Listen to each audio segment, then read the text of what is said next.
अच्छा है कि हम यहाँ बाप दादा की गोद में बैठे हुए हैं। युगों से मानवीय गोद लेते रहे, उसका सुख भी एक निराला था। अब आज इस समय कुछ एक शब्द विचार अतीन्द्रिय सुख के बारे में मैं आपके सामने रखूंगा। बाबा आज मुरली में कह रहे थे कि बाप बैठ नई पढ़ाई पढ़ाते हैं, नयों को पढ़ाते हैं, और यह पढ़ाई है पारलौकिक पढ़ाई। क्योंकि जब हम पढ़ते हैं तो उसमें विद्या, अविद्या, पराविद्या, अपराविद्या ऐसे कहा जाता है। जो हम स्कूल कॉलेज में पढ़ते हैं वो भौतिक विद्या, जिसको विद्या कहा जाता है, परंतु हमारे हिसाब से वो अविद्या है जो हमें दैहिक सुख देती है। देह की जो बेसिक नीड्स लोग मानते हैं, रोटी, कपड़ा, मकान, वो उनसे मिल जाता है। या जो भगवान बाप बैठ करके पराविद्या, पारलौकिक विद्या हम बच्चों को सिखाते हैं, जिसके माध्यम से हम इंद्रियातीत सुख का अनुभव इस संगम युग पर करते हैं। गीता में ये कहा गया कि कल तक, माना 2500 वर्ष तक, हमने इंद्रियाणि इंद्रियार्थे, इंद्रियों का प्रयोग इंद्रिय के लिए किया। उसका नतीजा यह हुआ कि आज हम इतने लोलुप हैं, इतने इंद्रिय सुख में फंसे हुए हैं कि उनसे उभरना जैसे कि स्वप्नवत लगता है। बाबा एक मुरली में कहते कि तुम निराकार हो और ये साकार शरीर है। साकार शरीर का अर्थ ये इंद्रिय हैं। अब तुम बच्चों को, जैसे मैं निराकार बाप इस साकार तन में आकर के कार्य करता हूँ, पर मुझे याद रहता है कि मैं निराकार हूँ। यही स्मृति तुम बच्चों को रहनी चाहिए कि मैं निराकार आत्मा इस साकार माध्यम से कार्य करती हूँ।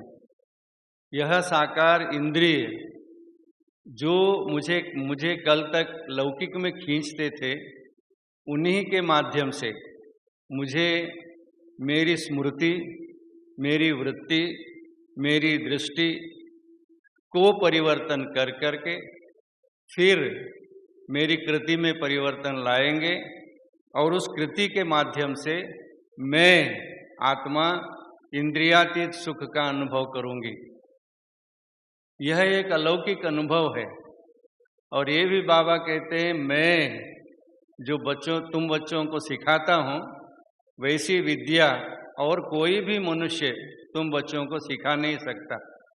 कभी बाबा कहते हैं, मैं जो योग तुमको सिखाता हूँ, वह योग, वैसा योग, राजयोग और कोई भी तुमको नहीं सिखा सकता। क्यों नहीं सिखा सकता? क्योंकि जो सिखाने वाले हैं उनको इतना ही पता है कि ये देह है, इस देह को ही ठीक रखना है। क्योंकि वो समझते हैं sound body in A sound mind in A sound body. तो शरीर चुस्त है, दुरुस्त है, तो आत्मा भी दुरुस्त होती है, ऐसा उनकी मान्यता है।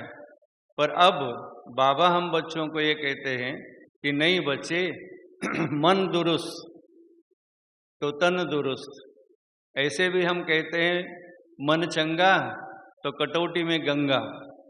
तो उस हिसाब से यदि हम ये सोचें कि वर्तमान समय में क्या पुरुषार्थ हमको करना है, तो बाबा बार बार ये कह रहे हैं कि बच्चे इतनी बात स्मृति में रखो कि मैं एक निराकार आत्मा हूँ और मैं निराकार आत्मा इस साकार माध्यम से उस परमपिता परमात्मा को याद करना है। क्यों परमात्मा को याद करना? क्योंकि वह एक ही ऐसी शक्ति है, सत्ता है, जो कभी किसी शरीर में फंसती नहीं है। आती है ब्रह्मा तन में, कमल पुष्प की समान अपना कार्य करती है स्थापना का, और फिर अपने घर जाती। ऐसी मेरी स्थिति है। तो मैं चाहता हूँ तुम बच्चों के भी ऐसी स्थिति होनी चाहिए, ताकि तुम ऐसा अनुभव कर सको कि इंद्रिय के अतीत भी कोई सुख है। क्योंकि ये माना जाता है कि ये जो चांचल्यता है, चाहे मानसिक चांचल्यता है या जिह्वा चांचल्यता है, ये जो चांचल्यता अथवा चंचलता है, ये चंचलता दैहिक है। उसको कितनी भी आप पेनांस देंगे, तकलीफ देंगे, व्रत उपवास करेंगे, परंतु वो पकड़ में आने वाली नहीं है।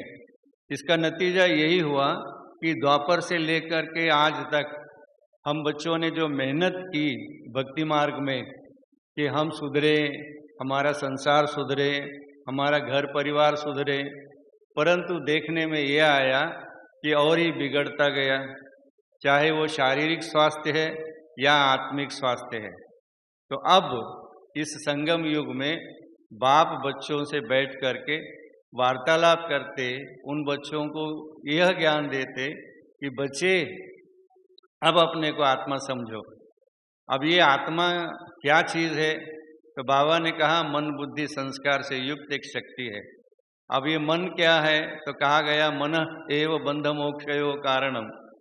ये मन ही ऐसी चीज़ है जो तुमको बंधन में भी डाल सकती है, वह तुमको स्वतंत्र भी कर सकती है, मोक्ष भी दिला सकती है। अब ये मन क्या चीज़ है? तो मन है आत्मा के विचार। मन कोई ऐसी सत्ता नहीं है कहीं भी, जैसे लोग मानते हैं कि मन है, बुद्धि है, संस्कार है, चित्त है, अहंकार है। परंतु यहाँ उतनी दीर्घ ज्ञान में जाने की जरूरत नहीं है। सिंपल नॉलेज है कि मन अर्थात विचार, जो विचार कल तक हमारे दैहिक थे, शारीरिक थे, विकारों से ग्रसित थे, दुख अशांति संपन्न थे, तो वैसे विकारों से ऊपर उठने की एक ही कला है, वह है आध्यात्मिकता। और वह अब बाबा हम बच्चों को इस गीता ज्ञान के माध्यम से सिखाते हैं। तो गीता ये कह रही है कि इंद्रिय सुख से कभी कोई भी मनुष्य शाश्वत सुख नहीं ले पाया। अब ये शाश्वत सुख जो हम बच्चों को मिलता है, वो न केवल सत्य त्रेता युग तक ही सीमित है, बल्कि द्वापर के अंत तक भी हम अनुभव करते हैं कि इस शरीर के माध्यम से हम चुस्त थे, स्वस्थ थे, और फिर ईश्वरीय सत्ता से अलग नहीं हुए थे। उसके बाद जब कलयुग प्रारंभ हुआ, तो वहाँ कहीं जाकर के हमको लगा कि हम देहाभिमान में ग्रसित होते जा रहे हैं, मगर ऊपर उठने का कोई भी मार्ग हमारे सामने नहीं था, क्योंकि भक्ति इतनी प्रधान हो गई थी कि उसमें जातीयता घुस गई, भाषा घुस गई, प्रांतीयता घुस गई। तो इन कारणों से हम आत्माभिमान से अलग थलग हो गए। तो अब जबकि हम यहाँ संगम युग में हैं, हमारा भाग्य है कि भगवान ने हमें अपने घर में बुलाया, और फिर जो ज्ञान है, समझ है, अंडरस्टैंडिंग है, एक परिचय है आत्मा का अनुभव सहित। क्योंकि आत्मा का परिचय गीता के दूसरे अध्याय में बहुत दिया गया है कि आत्मा अजन्मा है, अकर्ता है, अभोक्ता है, न जलती है, न कटती है। ऐसा बहुत ज्ञान दिया हुआ है, परंतु उसका अनुभव नहीं होता है, जिसको हम कहते हैं सादी भाषा में पोंगा पंडित। बहुत मिलते हैं दुनिया में, परंतु यहाँ जब हम आते हैं तो हम पांडित्य नहीं प्राप्त करते, बल्कि अनुभव प्राप्त करते हैं, क्योंकि वो अनुभव स्वयं बाबा हम बच्चों को देते हैं, जो वही बाप है जो आज से 5000 वर्ष पहले हमें मिला था। ये वही बाप है जो ब्रह्मा के तन से हमें ज्ञान दिया था। ये वही बाप है जिसको लोगों ने मंदिरों में पूजा शिव के नाम से। तो वैसा वह ज्योति स्वरूप बाबा अभी हम बच्चों को जो ज्ञान दे रहा है, जो तीसरा नेत्र दे रहा है, जो अंडरस्टैंडिंग दे रहा है, जो समझ दे रहा है, वो इतनी सुंदर है, सरल है कि साधारण अनपढ़ मनुष्य भी उसको समझ करके उसके ऊपर अनुभव कर सकता है। और यही कारण है कि कुब्जाओं को भी यह ज्ञान रामायण में दिखाया जाता है कि उसका भी उद्धार हुआ था। माना जिसकी बुद्धि टेढ़ी मेढ़ी है उसको भी ये ज्ञान जंचेगा और वह इस ज्ञान मार्ग में चल पड़ेगा या ज्ञान को आत्मसात कर लेगा। ऐसा ये सुंदर ज्ञान जिसके माध्यम से हम आत्माएं जन्म जन्मांतर की जो आश थी इंद्रियाती सुख की, वह अनुभव करते हैं। क्योंकि इंद्रिय का सुख हाँ प्रारंभ तो द्वापर से हुआ था, परंतु वहाँ दुख का आभास उतना नहीं था जितना अभी कलयुग के प्रारंभ से हुआ शुरू। तो इसीलिए हम और ही देह के भान में फंसते गए, निकलने का कोई आधार नहीं था। अब आकर के बाप स्वयं हम बच्चों को यह ज्ञान दे रहे हैं कि हे बच्चों, अपने को आत्मा समझो। अब है ही आत्मा, समझो क्यों बोल रहा है, इसमें क्या अर्थ गुणार्थ है? वो यह है कि गीता के दूसरे अध्याय में जो ज्ञान दिया गया है आत्मा का, वो ऐसे दिया गया है जैसे मैं हूँ, मेरा है और एक आत्मा है। मैं तो ये शरीर भी नहीं, आत्मा भी नहीं, बल्कि मैं हूँ। आत्मा इसके अंदर है, वो कुछ करते नहीं, क्योंकि वो उसको कहा गया कि इम्यून है वह। इसीलिए अब बाबा ने आकर के बताया कि नहीं बच्चे, इस शरीर के माध्यम से जो कुछ भी होता है वह आत्मा ही करती है, और वह आत्मा और कोई भी नहीं है, वह तुम ही हो। तो मैं और ये मेरा शरीर, इसके सिवाय और कुछ भी नहीं है। तो इसीलिए मैं और मेरा शरीर है, तो मैं जो आत्मा हूँ, मुझ आत्मा का यह साधन शरीर है। इस शरीर के माध्यम से मुझे कर्म करना है, और शरीर का मैं रथवान हूँ। ये शरीर मेरा रथ है, शरीर मैं एक आत्मा हूँ, शरीर मेरी मोटर कार है, शरीर एक घर है, मैं इसका यजमान हूँ। ऐसे ये ज्ञान है। तो गीता में ज्ञान अपूर्ण है, यहाँ बाबा उसको पूर्ण करता है। गीता में कहा गया है कि वासांसि जीर्णानि, जैसे फटे पुराने वस्त्र छोड़ करके आत्मा नया वस्त्र ग्रहण करती है, तो वहाँ आत्मा अलग मैं अलग ऐसा दर्शन होता है गीता में। अभी बाबा हम बच्चों को ऐसा ज्ञान देते हैं कि बच्चे, मैं अलग आत्मा अलग नहीं, मैं ही आत्मा हूँ और यह मेरा शरीर है। तो ये जो मेरा शरीर है, इस शरीर के माध्यम से मैं अपने को कैसे इंद्रियातीत समझूं, क्योंकि ये इंद्रिय घोड़े हैं। इन घोड़ों की लगाम छोड़ दी गई थी, वे इधर उधर भाग रहे थे, विषयों की लोलुपता थी। तो अब बाप बैठ हम बच्चों को उन विषय विकारों से बचाते, जिसे हमने प्रार्थना की थी, विषय विकार मिटाओ देवा। तो वो प्रार्थना तो द्वापर से करते आए थे। अब जा कर के हमको वह अनुभव हो रहा है कि ये विषय विकार हमारे अंदर से मिटते जा रहे हैं और हम इंद्रियातीत सुख के झूले में झूलते जा रहे हैं। तो ये इंद्रियातीत सुख इंद्रिय सुख होता है आंखों से देखना, जिह्वा से खाना, कानों से सुनना, हस्त से स्पर्श करना। तो इनसे भी अलग एक सुख है जो इंद्रियातीत सुख माना जाता है। उस इंद्रियातीत सुख का अनुभव आज बाबा हम बच्चों को करने की एक प्रैक्टिस कराते हैं या उसका ज्ञान देते हैं कि कैसे हम इंद्रियातीत सुख का अनुभव करें, क्योंकि सारी दुनिया इंद्रिय सुख में लोलुप है, लुप्त है, उसमें ग्रसित है। तो अब बाबा हम बच्चों को जो खान पान दृष्टि इत्यादि के सुख में मनुष्य घूम रहा है विश्व में, अब वो धीरे धीरे इधर आएगा, क्योंकि जितनी हम आत्माओं की योग शक्ति बढ़ेगी, जितनी हम आत्माओं का कंसंट्रेशन बढ़ेगा, जितनी हम सतयुगी त्रेतायुगी आत्माओं की पवित्रता रंग लाएगी, जितनी हम आत्माओं के कारण से इस पंच तत्वों में परिवर्तन होगा, उतना उतना अन्य आत्माओं को हमारी ओर आकर्षण होगा। और वह आकर्षण ही जैसे एक गुरुत्वाकर्षण होता है या जैसे अयस्कांत होता है तो खींचे चले आते हैं लौह, ऐसे ही वो आत्माएं भी हमारी तरफ खींचते चले आएंगे। और ऐसे कहा जाता है ये गीत आपने सुना है, कच्चे धागे में बंधे आएंगे सरकार चले।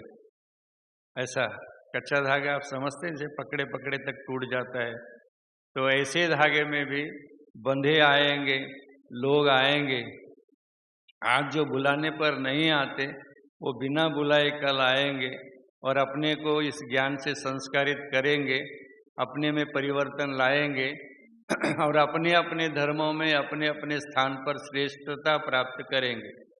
तो ऐसा एक गीता का ज्ञान हम बच्चों को इन एडवांस मिल रहा है और उसके माध्यम से हम चाहते हैं न केवल आत्माओं में परिवर्तन बल्कि आत्माओं के साथ साथ इस प्रकृति में भी परिवर्तन आए, क्योंकि आत्मा का प्रतिबिंब प्रकृति है। आज हम प्रकृति के वश हैं और हमको अब प्रकृति को वश में करना है। आज आत्मा समझिए आँखों के वश में है, कानों के वश में है, जिह्वा जुबान के वश में है। अब उस आत्मा को वापस इन इंद्रियों के लोलुपता से परे एक आत्मिक सुख में, एक अतीन्द्रिय सुख में वापस लाना है। वह कार्य कोई भी शास्त्र पुराण वेद आदि नहीं कर सके, क्योंकि कई बार ये कहा जाता है वेद अकाल हैं, वो पुरातन हैं, उनका कोई आदि नहीं है। परंतु वो वेद भी फेल हो गए, शास्त्र भी फेल हो गए मनुष्य को निर्विकारी बनाने में। हमने देखा कई प्रकांड विद्वांस भी आज काम क्रोध के वश में हैं। उनको भी समझ में आता है कि हम इन पे विजय नहीं प्राप्त कर सकते।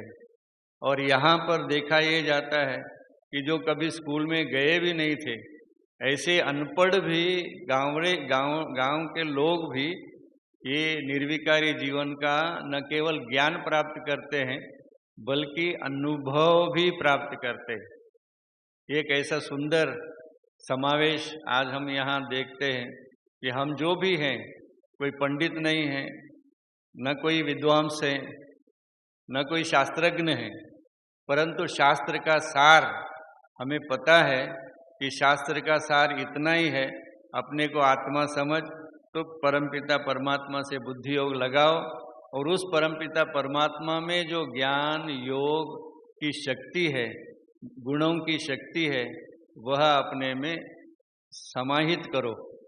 उसका ज्ञान नहीं बल्कि उसको अपने में समाहित करना, एब्जॉर्ब करना, ये हम सीखते हैं यहाँ पर बैठ करके।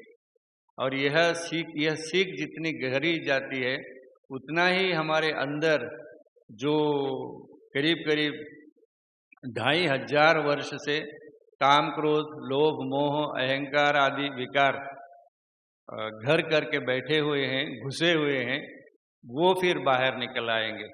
इसीलिए ये ज्ञान है बहुत पुरातन, परंतु अब बाबा बैठ करके हम बच्चों को एक नए पात्र में ये ज्ञान दे रहे हैं। जैसे वो कहा जाता है, इंग्लिश में एक कहावत है, old wine in a new bottle. ऐसा ज्ञान ये है तो पुरातन ही, इसमें कोई नावीन्यता नहीं है, नहीं, बल्कि इसको नया कर करके हमको बाबा दिखा रहे हैं, सुना रहे हैं, बता रहे हैं, ताकि हम अनपढ़ भी इसको समझें, न केवल समझें बल्कि इसको आत्मसात करें, इसको अपने प्रैक्टिकल जीवन में ला सकें। ऐसी कोई भी बात पिता परमात्मा ने हमको नहीं बताई है जो हम प्रैक्टिकल में नहीं ला सकते हैं। आज इतने वर्ष हुए हैं इस यज्ञ को चलते चलते, देखते हैं हम जो आता है, और वो अनपढ़ भी होगा, परंतु अध्यात्म की जो अंतिम सीमा है वो उसको पार कर जाएगा। उसको ये अनुभूति में आएगा, अनुभव में आएगा कि मैं एक शुद्ध आत्मा हूँ और मुझ आत्मा का एक पिता परमात्मा है, और वह परमात्मा ही मेरी नैया पार लगाएगा, और मेरी नैया पार लग रही है, ऐसा भी अनुभव इसी जीवन में होगा। क्योंकि ऐसा नहीं हुआ तो इस ज्ञान का मतलब ही नहीं है। जो कुछ मिलता है अगले जन्म में मिलता है। कोई कहे स्वर्ग में सुख मिलता है, नहीं, स्वर्ग में सुख मिलता है, मिलेगा भी, परंतु सुख तो अब अनुभव करेंगे संगम पर। क्योंकि बाहर की दुनिया में आप देखेंगे कोई आँखों के नयनों के वश में है, दृश्य माध्यम के वश में है, कोई जिह्वा की लोलुपता में है, कोई कर्ण माधुर्य में फंसा हुआ है, कोई स्पर्श में फंसा हुआ है। परंतु हम बच्चे उन इंद्रियों की लोलुपता से, इंद्रियों के अट्रैक्शन से बाहर निकल करके एक अतीन्द्रिय सुख, इंद्रियातीत सुख का अनुभव करते हुए यहाँ बैठे हैं। जब बैठे हैं ना, तो करते हुए अनुभव करते हैं कि हमें अनुभव हो रहा है कि इनके इंद्रिय के सुख से भी अलावा एक और सुख है, जिसको सुख इलाही कहा जाता है। सुख इलाही, तो वो अल्लाह के माध्यम से जो सुख हम रूहों को मिलता है, तो रूह खिल उठती है, उसके चेहरे पर एक प्रकार की मंद मुस्कान जागृत होती है, जिसको हम देवताओं के मुखरे पर देखते हैं। आप देखेंगे कहाँ भी जाइए, कश्मीर से कन्याकुमारी तक, देवताओं के जो चेहरे हैं वो मंदहास्य से सब भरे हुए हैं, सुख उनके मुखड़े पर दिखाई देता है। तो वैसा एक सुख हम ब्राह्मण बच्चों के मुख पर भी दिखाई दे। हर एक समझे कि ये मौलाई मस्ती में है, हर एक समझे कि ये इंद्रियातीत सुख में है, ये भी एक अनुभव है। हाँ, संगम पर अनेक दृश्य हमको देखने को मिलते हैं, अनेक संस्कारों के भाई बहनें हमसे मिलते हैं, अनेक रंग रोगन हमारे सामने आकर्षित करते हैं, पर उसके बावजूद भी एक ऐसा आकर्षण है जो हम आत्माओं को अयस्कांत की तरह, लोह चुंबक की तरह खींचे रखा है। इतने वर्षों से हम देखते हैं कि हमारी दादियाँ, हमारे वरिष्ठ भाई, ये जो अनुभव किया हुआ है वो अनुभव अमृत हमको देते हैं। उसके माध्यम से उन्होंने जो पाया इंद्रियातीत सुख, और वह इंद्रियातीत सुख जैसे ट्रांसफर किया जा रहा है एक से दूसरे को, वहाँ केवल मौखिक ज्ञान ट्रांसफर हुआ। जैसे कहा जाता है वेद बहुत पुरातन है, शास्त्र बहुत पुरातन है, और वह पीढ़ी पीढ़ी से चले आते हैं, परंतु यहाँ हम देखते हैं यहाँ ज्ञान ट्रांसफर नहीं हो रहा है, बल्कि अनुभव ट्रांसफर हो रहा है। हम सब जो भी यहाँ बैठे हुए हैं, सब ज्ञान के आधार पर नहीं बैठे हैं, बल्कि अनुभव के आधार पर बैठे हुए हैं कि वो अनुभव जो हम नहीं कर पाए थे भक्ति मार्ग में, वो बात जो वहाँ हम नहीं समझ पाए थे भक्ति मार्ग में, एक सिंपल सी बात थी कि मैं इस पांच तत्वों के पुतले के अंदर एक चेतन आत्मा हूँ। ऐसा गीता में नहीं कहा गया, और वो बाप गीता का ज्ञानदाता अब कह रहा है कि बच्चे, आत्मा तुम्हारी नहीं, बल्कि तुम स्वयं एक आत्मा, अजर अमर अविनाशी चैतन्य सत्ता हो। जब भी लोग बिंदु को देखते हैं तो समझते हैं ये क्या है, परंतु हमको ये पता है कि ये हमारा ही स्वरूप है। हम बिंदु स्वरूप आत्माएं हैं जिसका कोई डायमेंशन नहीं होता है। तो ऐसी आत्माओं से बाबा बात करते हैं और ऐसी बिंदु आत्माएं ही बाबा से बात करती हैं और अपने अनुभव में पुरातन जो ज्ञान भरा हुआ है आत्मा में, क्योंकि इस बाबा कहता है कि बच्चे इस आत्मा में 84 जन्मों का ज्ञान भरा हुआ है। तो वो जैसे कि सुप्तावस्था में था, सोया हुआ था, तो बाबा आकर के उसको जगाता है कि अंदर जो ज्ञान है, शक्ति है, अनुभव है, वो जागृत होता है। क्योंकि ये कहा जाता है यहाँ कुछ भी नया नहीं है, नथिंग न्यू, सब पुराना परिवर्तन रोल हो रहा है। जैसे कि तैसा हर 5000 वर्ष को पुनरावर्तित होता है। तो अब वो पुनरावर्तन हो तो रहा है, पर मेरे अंदर भी पुनरावर्तन हो, अर्थात मैं भी ये समझ पाऊँ कि हाँ, मैं वही आत्मा हूँ जो 5000 वर्ष पहले इस यज्ञ के माध्यम से अपने आप को निर्विकारी बना पाई थी। क्यों कि यह यज्ञ हम बच्चों को अमृत देता है, माना अमृतत्व को प्राप्त कराता है, माना आत्मा का अनुभव कराता है। भक्ति मार्ग में भले ही कोई शास्त्री होगा, पंडित होगा, विद्वांस होगा, परंतु उसके पास अनुभव नहीं है। ज्ञान है पर अनुभव नहीं है। पर अब बाबा हम बच्चों को ज्ञान भी देते हैं और अनुभव भी कराते हैं, और उस अनुभव के आधार पर हम दूसरे को भी अनुभव कराते हैं। ये एक विशेषता है कि हम में इतनी शक्ति भगवान बाप देते हैं कि तुम दूसरे को भी अनुभव कराओ।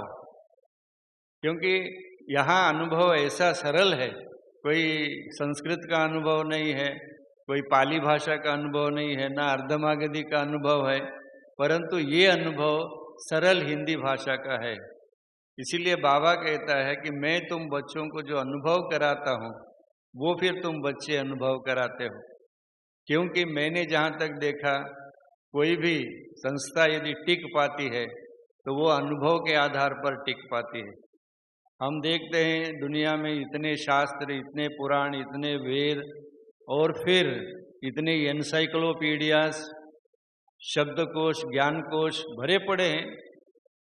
हजारों लाखों वॉल्यूम से लाइब्रेरीज, ग्रंथालय भरे पड़े हैं। एक से बढ़कर एक लौकिक विद्या का विद्वान है, परंतु वो थोथा पंडित है, उसमें अनुभव नहीं है। और जो हम यहाँ बैठे हैं अब इस घड़ी, सब अनुभवी हैं। सबको ये अनुभव है कि हम एक चैतन्य आत्मा इस शरीर रूपी मंदिर के देव हैं। सबको ये अनुभव है कि मुझ आत्मा का एक ही पिता परमात्मा है और वो बिंदु स्वरूप है। सबको ये अनुभव है कि हम अभी अपने संस्कारों को परिवर्तित कर रहे हैं ताकि हम आने वाली दैवी दुनिया में देव पद पा सकें। ये अनुभव का ज्ञान है, थोथा पंडित वाला ज्ञान नहीं है। परंतु जितना हम इस ज्ञान को अनुभव में लाएंगे उतना दूसरे को अनुभव करा सकेंगे। क्योंकि देखते हैं हम, यह यज्ञ शुरू हुआ एक ब्रह्मा बाप से, एक कोई बाबा ने अनुभव शुरू में ये कराया, उसके माध्यम से हमारी आदरणीय दादियों ने किया, वरिष्ठ भ्राताओं ने किया। तो ये अनुभव फ्लो हो रहा है ज्ञान के स्थान पर। क्योंकि मैं देखा, अनुभव किया कि कई हमारे भाई हैं जो गाँवड़े के हैं, कई हमारी माताएं हैं जो गाँवड़े के हैं, उनको और कुछ भी नहीं पता है, पर इतना उनमें ज्ञान है कि ये बाबा है। और ये वो बाबा शब्द ऐसा है जो इंद्रिय से परे हट करके उनको अनुभव कराता है, और वो अनुभव पर चलती है, न कि ज्ञान पर चलती है। क्योंकि विश्व में कहा जाता है there is the explosion of knowledge, ज्ञान का विस्फोट है संसार में। एक से बढ़कर के एक ग्रंथालय हमारे भारत और विदेश में भरे पड़े हैं, एनसाइक्लोपीडियाज भरे पड़े हैं, परंतु अनुभवहीन ज्ञान है। यहाँ जो हम बैठे हुए हैं, हम अनुभवी हैं कि ये जो शरीर है 5 तत्वों का है। इस शरीर के अंदर जो आत्मा मैं हूँ वो 5 तत्वों से परे हूँ। न जल सकती है, न घट सकती है, न कट सकती है। ऐसी अकाट्य, अदैह्य, अक्लेद्य, अशोच्य, ऐसी एक मैं आत्मा हूँ। और मैं आत्मा का एक ही source of knowledge, source of power है, वो है परम पिता परमात्मा, और वो मेरा बाप है। इसका मुझे अभिमान है कि वो मेरा बाप है, मैं उसकी संतान हूँ। तो संतान होने के नाते बाप की प्रॉपर्टी मेरी प्रॉपर्टी होती है, और वो प्रॉपर्टी है सुख शांति, और एक विशेष प्रॉपर्टी है पवित्रता की। तो धीरे धीरे हम अपवित्र, नीच, भ्रष्ट, पतित आत्माएं अपने आप को इस ज्ञान के माध्यम से पवित्र बनाने में लगी हुई हैं। जिस दिन ये आत्मा पूर्ण पवित्र हो जाएगी, फिर वो इस दुनिया से उठेगी, अपनी नई दुनिया में जाएगी। नई दुनिया भी यहीं बनेगी, इसी धरा पर, इसी भारत भूमि में बनेगी, और उसमें ही हम देवी देवता बन करके उतरेंगे। जो भी हमारे पूर्वज गए हैं इस यज्ञ के, वो अभी भी कार्यरत हैं। हमारी जो दादियाँ, जो करीब करीब 100-200 थी, वो सारी की सारी दादियाँ जिन्होंने शरीर छोड़ा है, वो कोई मृतात्मा नहीं है, बल्कि चेतन जीवात्माएं बन करके इस धरणी के 5 तत्वों को अपना बल प्रदान कर रही है। यह हमारे अंदर ज्ञान होना चाहिए, क्योंकि आत्मा में जो संस्कार हैं वो संस्कार अविनाशी होते हैं, और ये जो बाबा ने हम बच्चों को संस्कार भराए हैं वो और भी अविनाशी हैं, गाढ़ हैं, बहुत ही बलिष्ठ हैं, सशक्त हैं, और ये संस्कार चलेंगे आने वाले सतयुग, त्रेता और द्वापर के अर्ध भाग में। आप यदि सीढ़ी के चित्र को देखेंगे तो पहले शिव बाबा की पूजा, फिर कृष्ण राधे की, फिर लक्ष्मी नारायण की वहाँ जाकर के कहीं आपको शास्त्रों को दिखाया गया है। तो शास्त्र द्वापर के शुरू से नहीं बनते हैं, बल्कि मध्य भाग से बनते हैं। माना जो पवित्र आत्माएं थे, ऑल ऑफ ए सडन एकाएक अपवित्र नहीं बनती हैं। उन्हें यहाँ का वायुमंडल और फिर रावण के संप्रदाय के लोग, जो आत्माएं बाद में आएंगी द्वापर में, उनके एक प्रभाव के अंदर आकर के हम आत्माएं विकार से ग्रसित होंगी। आप कहीं किसी पुरातन कालीन मंदिर में जाएंगे तो वहाँ ऐसे चित्र, जैसे बाबा कई बार कहता है कि बच्चे कई मंदिरों में गंदे चित्र है, तो वो गंदे चित्र क्यों लगाए गए थे? क्योंकि हम निर्विकारी आत्माओं को विकारी बनाना था। हमें विकार का गंध नहीं था, हमें विकार का ज्ञान नहीं था। मैंने कई मंदिरों में देखा, वहाँ पर काम विकार के अच्छी मूर्तियाँ बनाई गई हैं। तो वो मंदिर में जब प्रदक्षिणा करते हैं ना, तो प्रदक्षिणा करते समय, प्रदक्षिणा के समय वो देख देख करके उसके मन में भी कामोद्रेक होता, वो विकारी बनता और नीचे गिरता। तो ये सारा का सारा ये खेल बना हुआ है, उससे उठने का कोई रास्ता दिखाई नहीं देता था। अब जबकि बाप आया है इस धरा पर, ब्रह्मा के तन के माध्यम से हम बच्चों को जो ज्ञान दे रहा है वह अप्रतिम, अद्वितीय है, सर्वश्रेष्ठ है। और इस ज्ञान के माध्यम से ही हम हमारी तृतीय नेत्र को खोल पाते हैं और देख पाते हैं कि वास्तविकता क्या है। उस वास्तविकता के आधार पर हम आत्माएं अपने पुरातन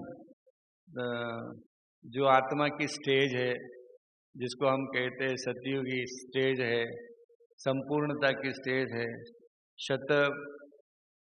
संपूर्ण आत्मा है, संपूर्ण पवित्रता की स्टेज है, वो हमको वापस मिलती है। और वो बद्ध है बाबा दे करके वापस अपने शांति धाम में जाने के लिए।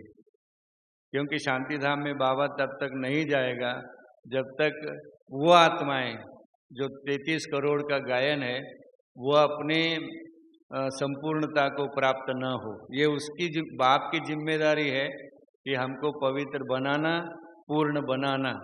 क्योंकि गायन है शास्त्रों में कि पूर्णस्य पूर्णमादाय, वो जो पूर्ण है परमात्मा, उसके अंदर से जो आएंगे वो भी परिपूर्ण होंगे। तो उसके अंदर से जो ज्ञान आता है, उस ज्ञान के आधार पर हम पूर्णता अपने अंदर धारण करेंगे और एक पूर्ण चंद्रमासी के चंद्र की तरह सुंदर रूप हमारा धारण होगा। और हम ही जो साधारण मनुष्य हैं, जिन्हें न शास्त्रों का ज्ञान है न पुराणों का ज्ञान है तो सिर्फ अपना है कि मैं कौन, को हम।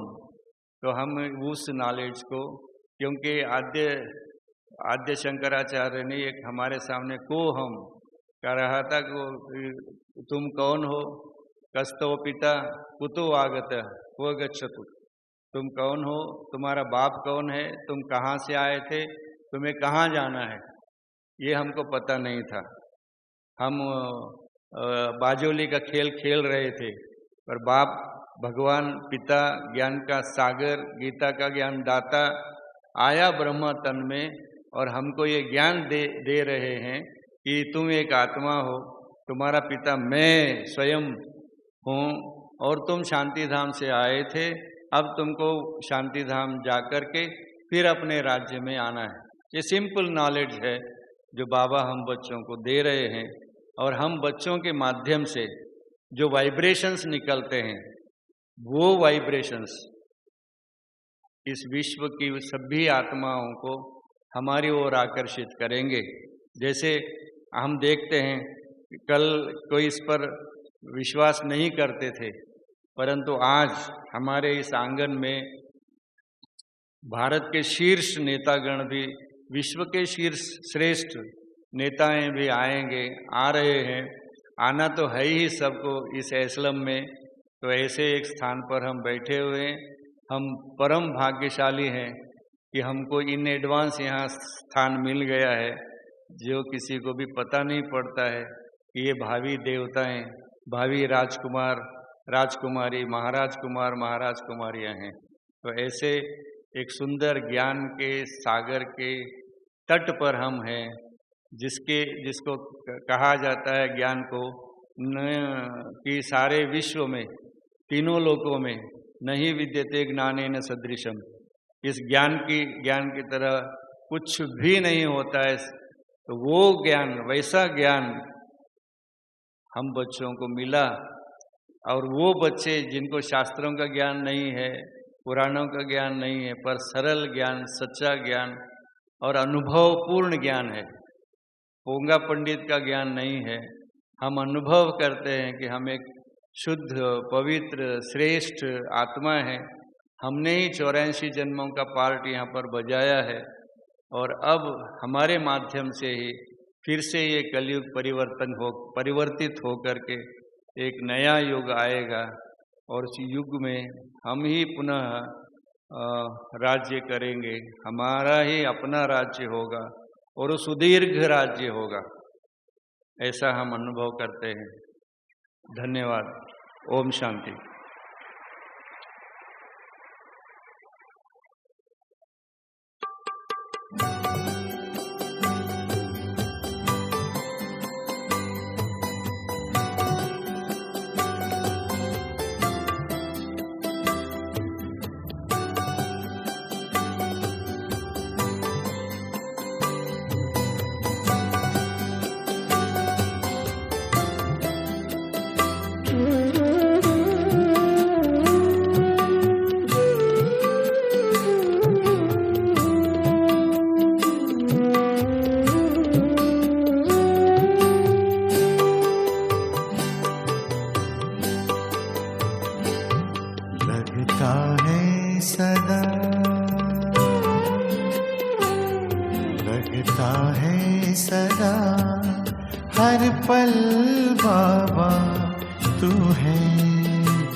जब जब सोचूं तेरे बारे में, गुणों की सुगंध महकाए, तेरे प्यार की किरणें लहराए, स्वर्णिम प्रकाश चमचमाए, लगता है सदा, लगता है सदा, हर पल बाबा तू है अपने पास, लगता है सदा।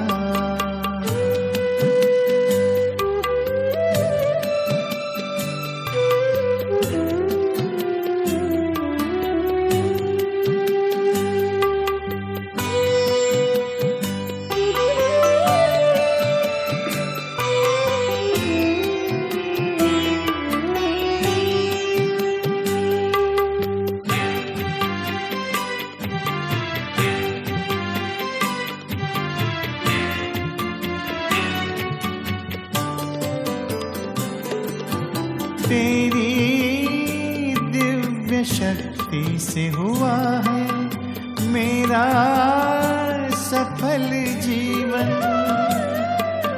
तेरी दिव्य शक्ति से हुआ है मेरा सफल जीवन, अतीन्द्रिय सुख से भर गया है मन का सरोवर, ये मन भी खुशी से मुस्कुराए, लगता है सदा, लगता है सदा, हर पल बाबा तू है अपने पास, लगता है सदा, हर पल बाबा तू है अपने पास।